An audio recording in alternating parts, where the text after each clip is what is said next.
Topik terakhir kita pada kuliah Matematika 2 ini adalah tentang persamaan diferensial. Persamaan diferensial itu adalah suatu persamaan yang melibatkan variabel bebas X, variabel tak bebas Y yang nilainya tergantung pada X, dan turunan-turunannya. Ya. Katakanlah turunan tertinggi yang terlibat itu adalah turunan ke N. Oke. Nah, kalau turunan tertinggi yang terlibat itu adalah turunan ke N, maka kita sebut persamaan diferensial ini adalah persamaan diferensial orde 2, orde N. Seperti itu.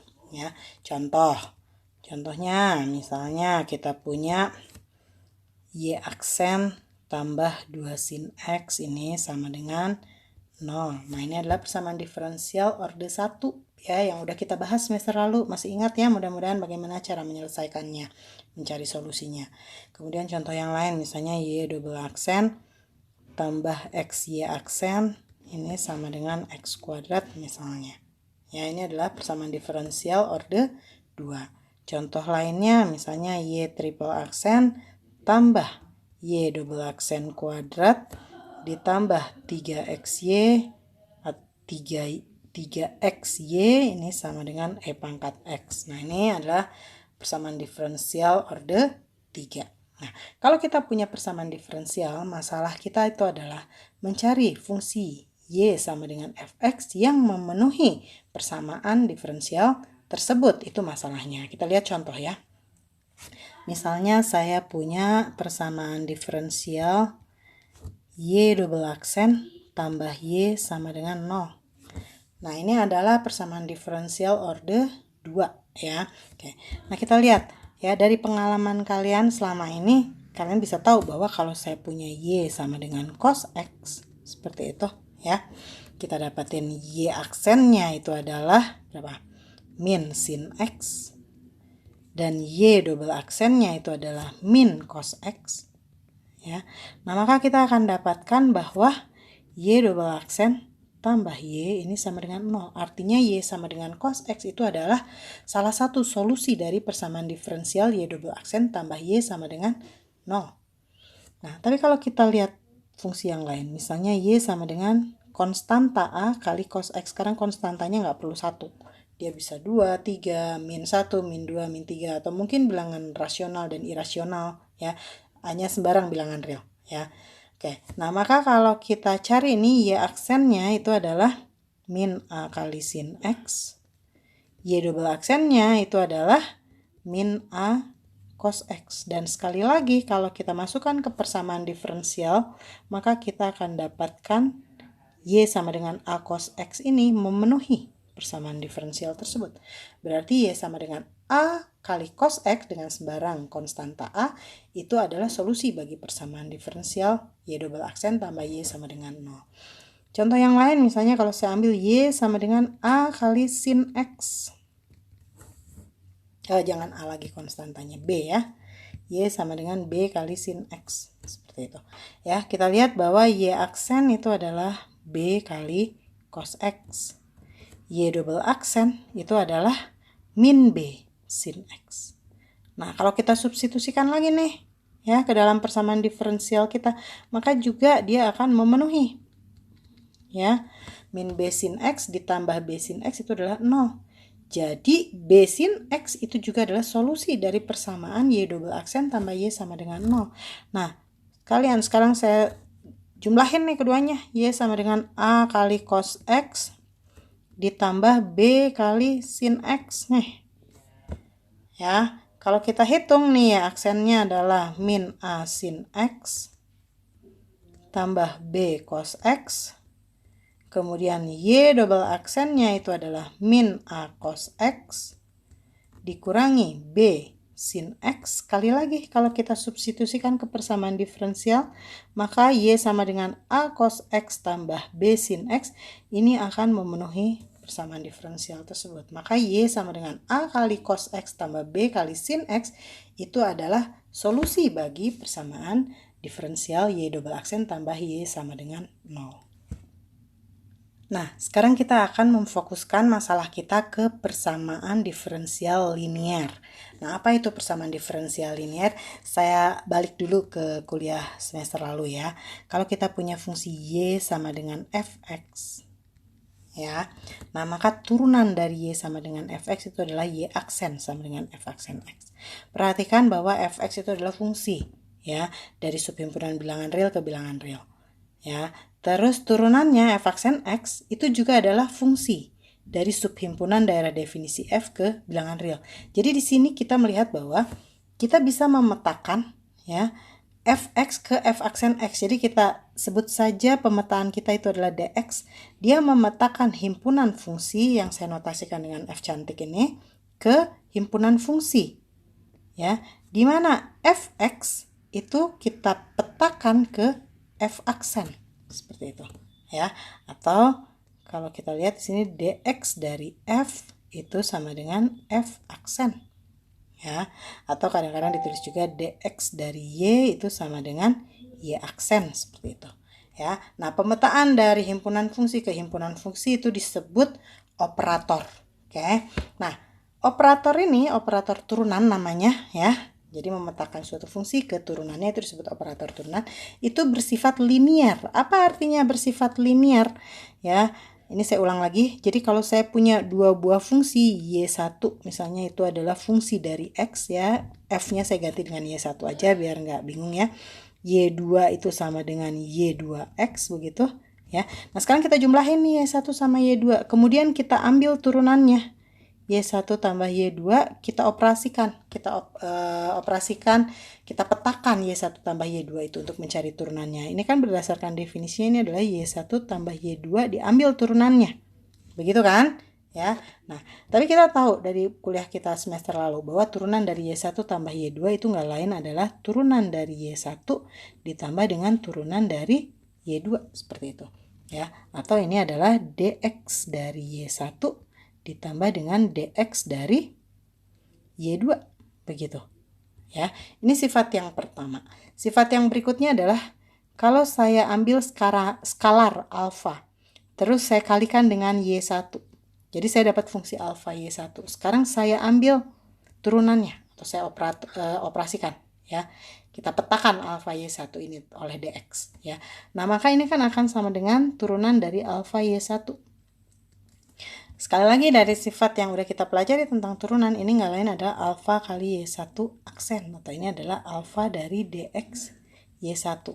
Nah, kedua sifat ini mencirikan yang namanya pemetaan linear, ya. Jadi dalam hal ini dx itu disebut operator linear. Karena apa? Karena dx y1 tambah y2 itu adalah dx y1 tambah dx y2, dan dx dari alfa y1 itu adalah alfa kali dx y1. Jadi dx ini disebut sebagai operator linear. Nah, operator linear yang lain apa? Ya, contohnya turunan kedua, ya. Turunan kedua itu biasanya dinotasikan sebagai dx kuadrat kalau dalam operator, ya. Dx kuadrat y itu artinya adalah y double aksen, ya. Nah, kalian bisa cek bahwa kalau kita punya dx kuadrat, kita kenakan pada y1 tambah y2, ya.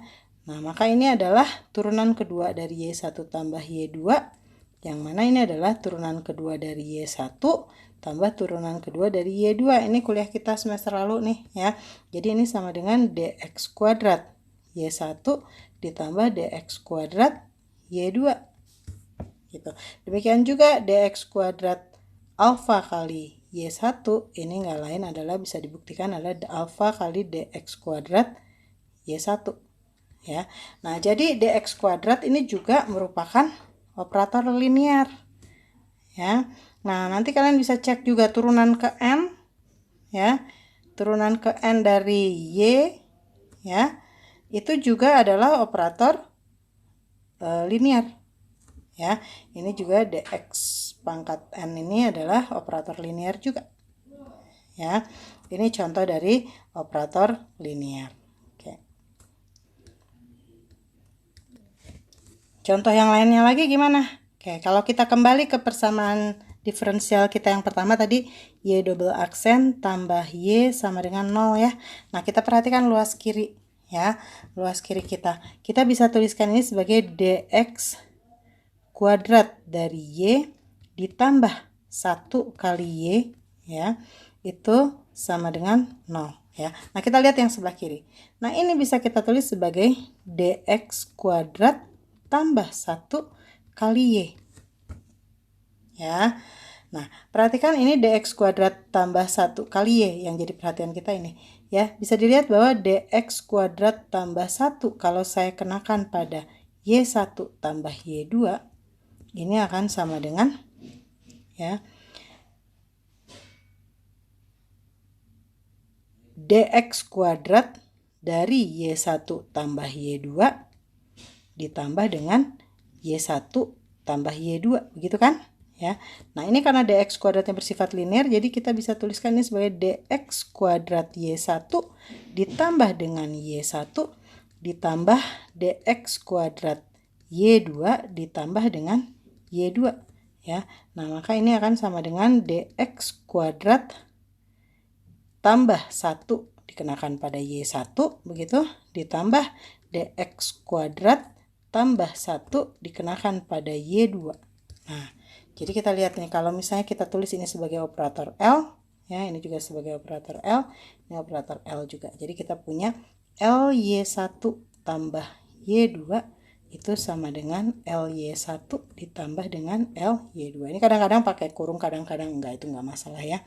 Oke. Nah, dengan cara yang sama kalian juga bisa buktikan bahwa dx kuadrat tambah 1 dikenakan pada alfa Y1 ini enggak lain adalah alfa kali dx kuadrat tambah 1 dikenakan pada Y1. Nah, jadi dx kuadrat tambah 1 ini adalah operator linear. Nah, persamaan diferensial yang datang dari suatu operator linear itu disebut persamaan diferensial linear. Jadi, sebagai contoh ya, Y double aksen tambah Y sama dengan 0 ini adalah suatu persamaan diferensial linear orde 2. Nah, kita lihat bentuk umum dari persamaan diferensial linear orde n. Dia akan mempunyai bentuk umum seperti ini. Turunan ke n dari Y ditambah A1X kali turunan ke n-1 dari Y ditambah dan seterusnya sampai ditambah AN-1X kali Y aksen X tambah AN kali Y itu sama dengan KX. Nah, ini kalau kita tulis dalam bentuk operator, maka dia akan berbentuk dx pangkat n ditambah 1x kali dx pangkat n-1 tambah sampai an-1x kali dx ditambah dengan an dikenakan pada y sama dengan kx. Nah, ini adalah operatornya nih ya. Nah, karena dx pangkat n turunan ke n dari y dx pangkat n-1 sampai dx itu bersifat linear. Nah, ini bisa ditunjukkan bahwa L ini juga akan bersifat linear. Nah, ini kalau kita hitung LY1 tambah Y2 ini bisa dihasilkan adalah LY1 tambah LY2 kemudian L alfa Y1 itu sama dengan alfa kali LY1 ya. Silakan dicoba. Ini jadi adalah suatu operator linear sehingga dia adalah persamaan diferensial linear. Oke. Nah, sekarang kita akan fokuskan pada persamaan diferensial linear orde 2 ya. Persamaan diferensial linear orde 2 artinya turunan yang terlibat paling tinggi adalah turunan kedua. Ini dulu ya. Bentuk umumnya berarti Y double aksen tambah A1X Y aksen tambah A2X Y ini sama dengan KX. Nah, kita akan batasin lagi ya. Di sini kita ambil A1X-nya konstan ya, yaitu A1 dan A2X-nya juga konstan. Ya, nanti kalau mau lihat bagaimana kalau A1 dan A2-nya nggak konstan, mungkin di kuliah yang lebih lanjut lagi. Di sini kita hanya akan bahas A1 dan A2-nya konstan. Jadi bentuk umumnya menjadi Y double aksen tambah A1 Y aksen tambah A2Y ini sama dengan KX. Ya, ini adalah persamaan diferensial linear orde 2. Oke. Nah, pertama-tama ya, sebelum kita cari solusi untuk persamaan diferensial ini, kita akan lihat dulu kasus di mana KX-nya sama dengan 0. ya. Kalau KX-nya sama dengan 0, kita dapatkan Y double aksen tambah A1Y aksen tambah A2Y ini sama dengan 0. Nah, ini yang disebut sebagai persamaan diferensial linear orde 2 yang homogen. Ya, jadi homogennya itu merujuk pada KX yang sama dengan 0. Nah, kita mau lihat ke sini dulu. Nah, bagaimana cara mencari solusi persamaan diferensial linear orde 2 homogen itu? Nah, jawabannya ada pada teorema ini, ya. Persamaan diferensial linear orde 2 homogen itu selalu mempunyai dua solusi, U1x dan U2x yang bebas linear. Artinya, U1x itu bukan kelipatan dari U2x. Sehingga solusi umum persamaan diferensial tersebut menjadi Y sama dengan C1 U1x ditambah C2 U2x. Dengan C1 dan C2 adalah sembarang konstan. Inilah solusi umumnya. Ya, solusi umum persamaan diferensial homogen kita. Oke, nah sekarang jadi permasalahannya tinggal kita cari U1x-nya apa dan U2x-nya apa. Seperti itu. Nah, kita bisa lihat ya. Kita ambil aja satu fungsi ini yang sudah kalian kenal, yaitu E pangkat Rx. Nah, kita tahu E pangkat Rx ini kalau diturunkan dia akan balik lagi ke E pangkat Rx dan seterusnya. Maka dia akan menjadi calon yang baik buat mencari solusi persamaan diferensial kita untuk mencari U1x dan U2x. Kita lihat ya, Y aksennya apa? Y aksennya ini kan berarti R kali E pangkat Rx. Y double aksennya itu adalah R kuadrat kali E pangkat Rx. Nah, jadi kalau kita masukkan ke persamaan diferensial linear homogen kita akan dapatkan R kuadrat kali E pangkat Rx ditambah dengan A1 kali Y aksen yaitu R kali E pangkat Rx ditambah dengan A2Y yaitu A2 kali E pangkat Rx. Nah, ini harus sama dengan 0. Kalau Y sama dengan E pangkat Rx itu adalah solusi bagi persamaan diferensial kita. Nah, ini akan memberikan E pangkat Rx kali R kuadrat ditambah A1R ditambah A2 sama dengan 0. Dan kita tahu bahwa E pangkat Rx itu nggak pernah 0. Sehingga yang harus 0 itu adalah R kuadrat tambah A1R tambah A2 yang sama dengan 0. Nah, jadi R yang memenuhi persamaan kuadrat ini akan menghasilkan Y sama dengan E pangkat Rx yang menjadi solusi bagi persamaan diferensial homogen kita. Ya, oke. Nah, ini yang disebut sebagai persamaan pembantu ya dalam mencari solusi persamaan diferensial kita. Oke. Ya.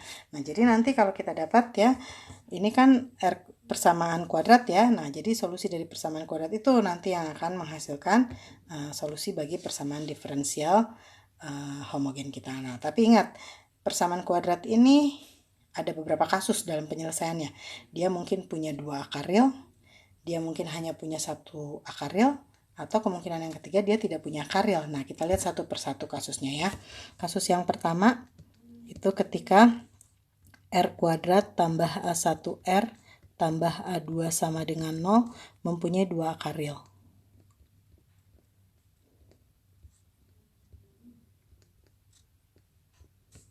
Sebut aja akar realnya yaitu R1 dan R2.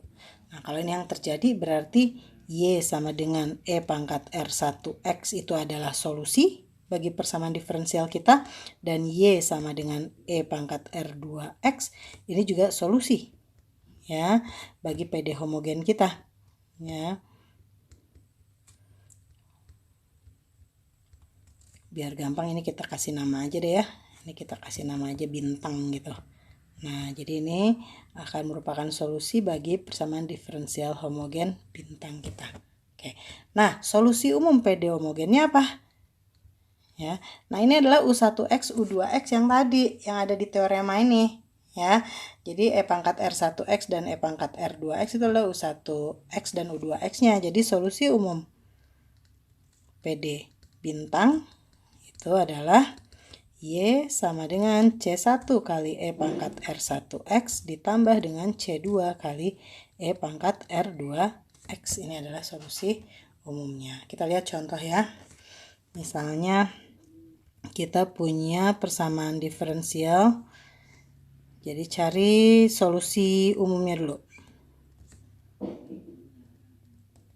Persamaan diferensial Y double aksen minus 5Y aksen tambah 6Y sama dengan 0. Oke, kita lihat dulu persamaan pembantunya. Persamaan pembantunya yaitu R kuadrat minus 5R tambah 6 sama dengan 0. Atau ini adalah apa nih? R minus 2 kali R minus 3, benar? Sama dengan 0 ya.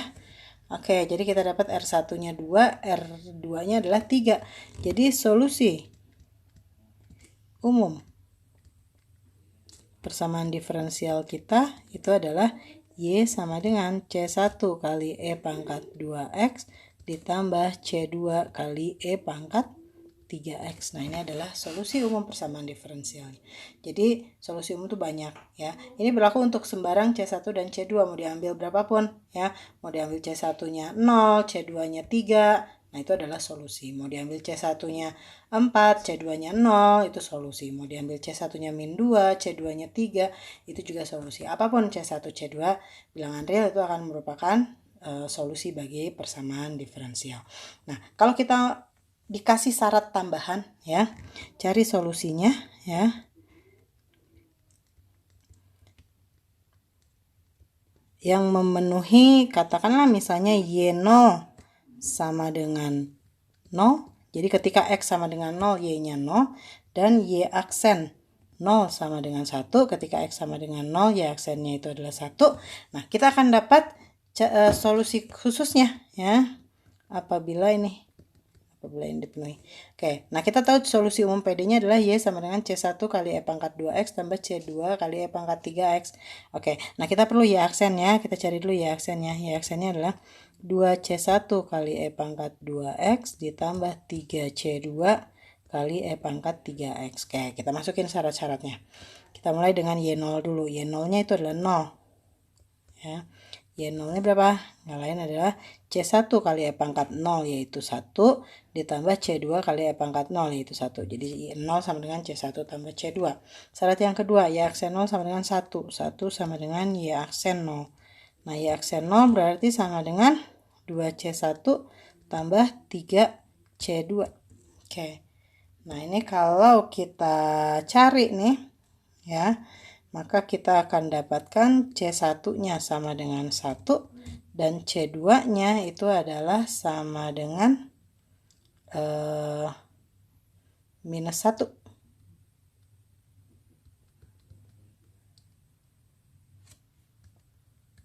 Oh, terbalik ya. C1-nya yang minus 1, C2-nya 1 ya.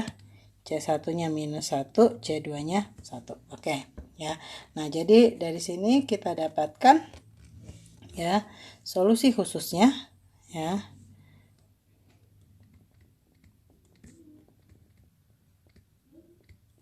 Persamaan diferensial ini adalah ya min 1Y sama dengan min E pangkat 2X ditambah dengan E pangkat 3X. Gitu. Ini adalah solusi khusus dari persamaan diferensialnya. Cuma ada satu fungsi. Nah, kasus berikutnya, apabila persamaan pembantu R kuadrat tambah A1R tambah A2 sama dengan 0, ini hanya mempunyai satu akar.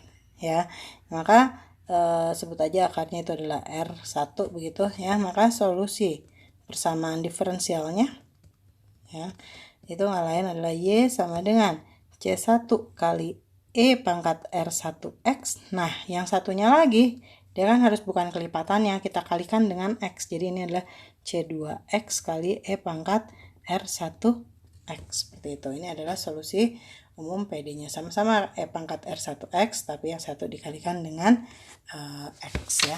Kita lihat contohnya.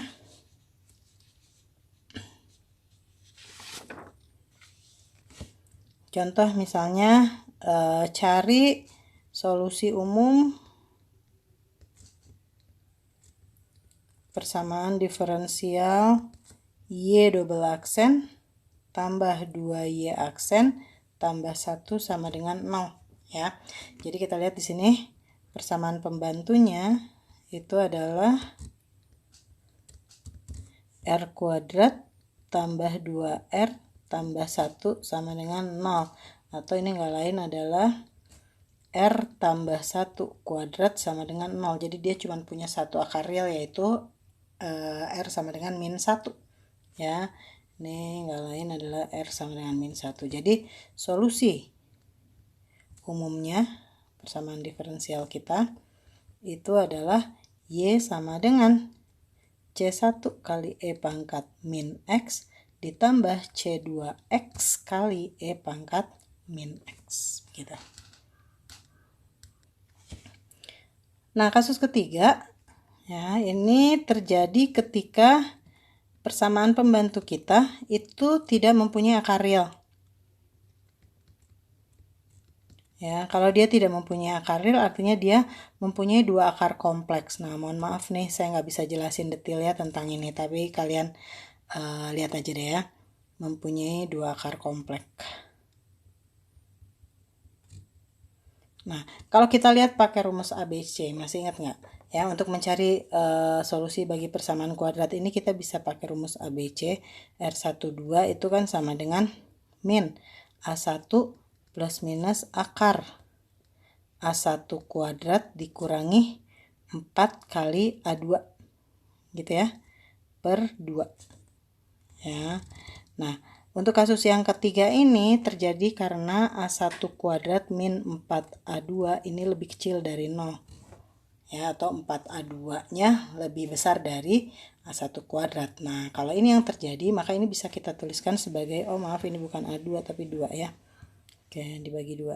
Nah, ini adalah min A1 per 2 plus minus setengah kali akar 4A2 dikurangi A1 kuadrat dikalikan dengan I. Ini yang mencirikan dia bilangan kompleks, dimana I ini sebenarnya adalah akar min 1 ya. Oke, tapi nggak usah terlalu dipikirkan tentang hal itu ya. Nah, ini nanti bentuknya bisa ditulis sebagai alfa plus minus beta I begitu ya. Nah, kalau kita dapat seperti ini maka solusi umum PD-nya ya, solusi umum persamaan diferensial dengan persamaan pembantunya mempunyai dua akar kompleks kayak ini ya, itu adalah Y sama dengan E pangkat alfa X dikalikan dengan C1 kali cos beta X ya. Perhatikan betanya itu adalah koefisien untuk I ditambah dengan C2 kali sin beta X seperti itu. Nah, ini adalah solusinya. Oke, untuk sementara diterima dulu ya. Oke, kita lihat contoh ya. Contoh, misalnya kita mau mencari solusi persamaan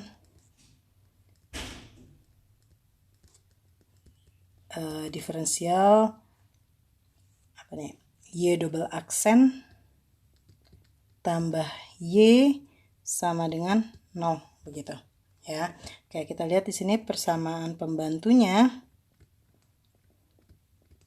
itu adalah R kuadrat tambah 1 sama dengan 0 ya. Kalau kita coba pakai rumus ABC ini adalah ya 0 plus minus akar 0 dikurangi 4 gitu kan per 2, atau ini sama dengan 0 plus minus I gitu ya. Oke, nah jadi solusi PD-nya itu adalah Y sama dengan E pangkat 0X yaitu 1 dikalikan dengan C1 kali cos X, betanya 1 di sini ditambah C2 kali sin X, atau ini sama dengan C1 kali cos X ditambah dengan C2 kali sin X. Nah, ini contoh kita yang pertama tadi kan sesuai ya, solusinya seperti ini. Nah, selanjutnya kita lihat persamaan diferensial linear homogen dengan orde yang lebih tinggi ya. Bentuk umumnya itu adalah misalnya order n ya. Y turunan ke n dari Y ditambah 1 kali turunan ke n-1 dari Y tambah dan seterusnya ditambah an-1 kali Y aksen ditambah an kali Y sama dengan 0. Nah ini persamaan pembantunya seperti tadi itu adalah R pangkat N tambah A1 kali R pangkat N-1 tambah dan seterusnya sampai AN-1 kali R tambah AN. Nah nanti ini kan ada akar-akarnya ya. Nah akar-akarnya itulah yang akan menentukan solusi-solusi dari persamaan diferensial itu. Ya, kita lihat aja contoh. Nah, saya ambil aja contoh persamaan diferensial linear homogen order 4 ya. Turunan keempat dari Y ditambah dengan 3 kali Y triple aksen dikurangi 4Y double aksen, katakanlah ini sama dengan 0. Oke, kita lihat persamaan pembantunya. Itu adalah R pangkat 4 tambah 3R pangkat 3 minus 4R kuadrat sama dengan 0. Oke, ini kalau kita selesaikan ini adalah R kuadrat kali R kuadrat tambah 3R minus 4 sama dengan 0 ya, atau ini adalah R kuadrat kali berapa nih? R plus 4 kali R min 1 ya sama dengan 0. Oke. Nah, jadi dari sini kita punya akarnya adalah min 4, 1 sama R kuadrat ini adalah 0 ya, tapi dia pangkat 2. Nah, jadi kita bisa lihat solusi umum PD-nya itu adalah Y sama dengan C1 kali E pangkat 0 X ditambah C2X kali E pangkat 0 X gitu kan ya, ditambah C3 kali E pangkat min 4X ditambah C4 kali E pangkat X, atau ini yang lain adalah C1 tambah C2X kali E pangkat enggak pakai E pangkat X ya, C1 tambah C2X gitu aja ya, ditambah dengan C3 kali E pangkat min 4X ditambah C4 kali E pangkat X. Nah, ini adalah solusi bagi persamaan diferensial pada contoh kita. Nah, demikian pembahasan tentang persamaan diferensial linear homogen. Kita lanjutkan untuk subbab berikutnya di video yang lain.